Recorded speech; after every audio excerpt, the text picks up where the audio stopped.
최근 전 세계가 저출산과의 전쟁을 벌이고 있습니다. 우리나라도 뭐 저출산 상황이 굉장히 심각하죠. 중국도 마찬가지고 최근에는 러시아까지도 저출산이 좀 국가적인 문제로 대두되는 그러한 흐름입니다. 글로벌 핫 이슈를 다루는 월드아이 시간 이현우 기자와 함께합니다. 자, 이현우 기자, 최근에 소식에 보니까 러시아에서 대학과 대학원에 다니는 여학생들한테 출산 지원금을 뭐 10배 더 인상해주기로 했다. 푸틴 대통령이 뭐 직접 이렇게 지시를 내렸다. 이런 얘기도 나오던데 실제로 뭐 갑자기 이렇게 출산 지원금을 10배나 올린다는 거 이거 맞는 얘기예요? 네, 이게 사실 지난달 23일에 러시아 노동사회보장부에서 의회에 이제 앞으로 제출할 지원 법안의 초안 내용에서 나오면서 러시아 매체에서 보도가 된 내용이었는데요. 네. 아이를 낳은 대학생, 대학원생 여학생들에게 이제 평균 9만 루블. 9만 루블? 예. 우리 돈으로 얼마 정도 되죠?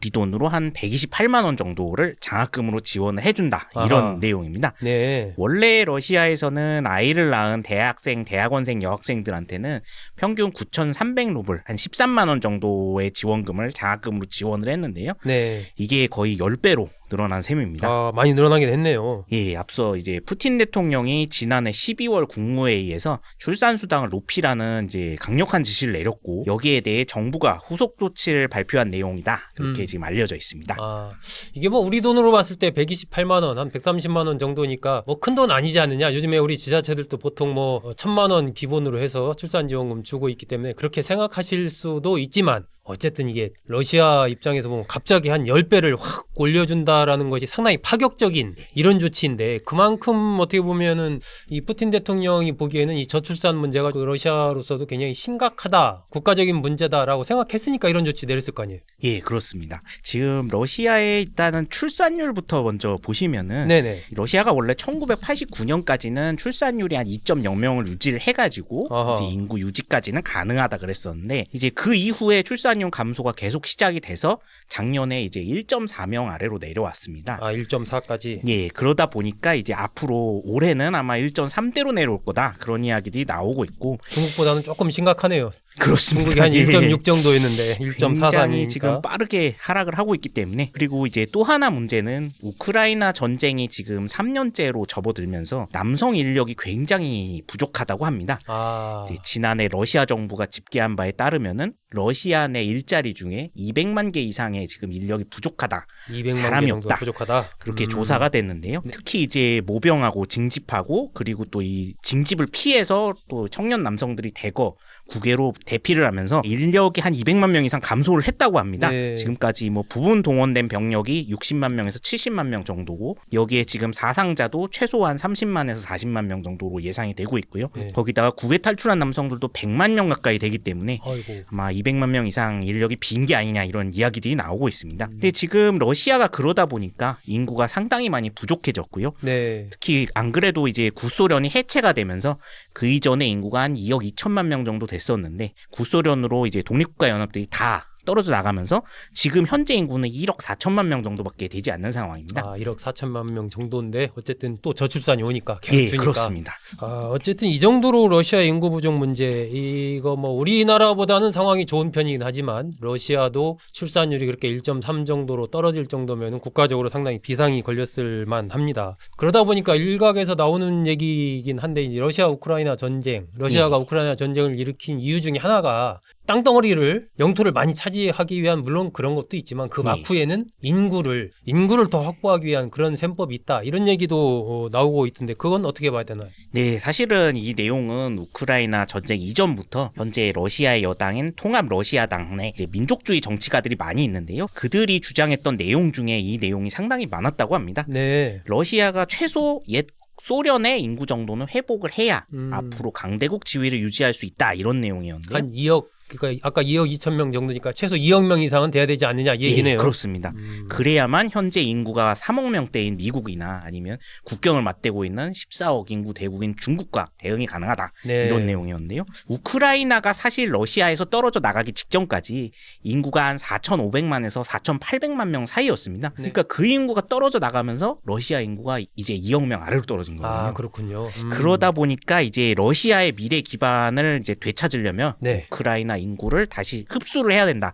이런 내용이 이제 계속 주장이 됐었고요. 또 푸틴 대통령은 물론이고 러시아 정계에서는 우크라이나는 이제 다른 동구권 국가들과 달리 아예 러시아 영토처럼 인식되는 측면이 강한 지역이어서요. 그래서 고토도 회복을 해야 되고 우크라이나 주민들도 다시 러시아 국민으로 다시 편입을 시켜야 된다. 이런 의식이 굉장히 강하게 반영이 된 걸로 보입니다. 네. 실제 지금 러시아가 점령한 우크라이나 지역들도 살펴보면은 남부의 크림반도 지역이나 동부의 도네츠크나 루간스크 주의 경우 이제 산업의 중심지면서 인구가 많이 밀집된 지역들로 알려져 있는데요. 네. 도네츠크와 루간스크 일대는 이제 광공업 중심지라 인구가 한 400만 이상, 각각 400만 이상 인구가 살고 있었다. 그렇게 알려져 있고 네. 크림반도 지역은 우크라이나 최대 항구 도시들이 밀집한 지역이어서 역시 한 250만 명 이상의 인구가 있었다. 이거 그래서- 합치면 뭐 한 1,000만 명 되는 거네요. 예, 그래서 원래 러시아의 이제 계산대로라면 1,000만 명 정도 인구는 확보를 할 계산이 아니었나 이런 이야기도 나오고 있습니다. 네. 그리고 또 러시아군이 우크라이나 점령지 내에서 활동도 지금은 영토를 더 확장하는 부분보다는 주민들을 러시아 내부로 강제 이동시키는 데 더 초점이 맞춰져 있다. 이런 해석도 나오고 있는데요. 지금까지 이제 미국이나 서방 정보 당국 추산에 따르면은 우크라이나 전쟁 발발 이후 최소 90만 명에서 최대 이제 160만 명 이상의 우크라이나 주민들, 특히 여성이나 어린이들이 러시아로 강제 이주됐다. 이런 이야기들이 나오고 있습니다. 어쨌든 러시아 내에서 일고 있는 인구 확장론 관련해서 그 소기의 목적, 원래 목적대로는 아니어도 어쨌든 이 전쟁을 통해서 일정한 인구를 지금 러시아가 늘려가고 있는 것은 뭐 분명하네요. 예. 그런데 이 저출산 흐름이라는 게 뭐 러시아만의 문제는 아니지만 세계적인 흐름이고 예.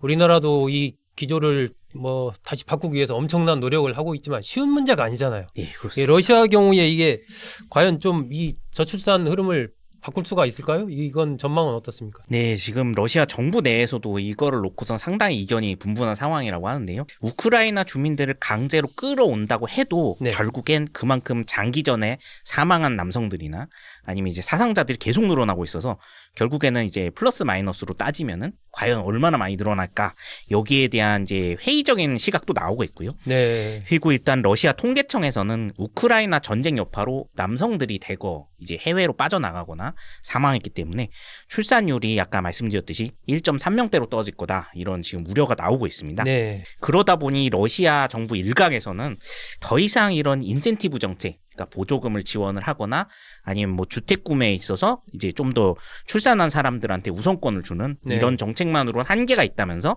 과거 옛 소련 시대의 강제성 동원 정책들 강제성. 예, 그렇습니다. 아니 뭐 강제로 아이 낳게 하자는 거예요?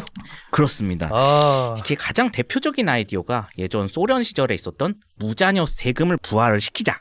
자녀가 없는 가구에는 세금을 더 물리는 그런 거예요? 예, 이게 과거에 아. 이제 1946년부터 네. 1973년까지 소련에서는 25세 이상에서 50세 이하 남성 그리고 20세 이상에서 45세 이하 여성들의 경우에 자녀가 없으면은 전체 소득의 6%에 해당하는 무자녀 세금을 이제 부과를 했었습니다. 그런 적이 있군요. 네. 무자녀세를 물렸다. 네.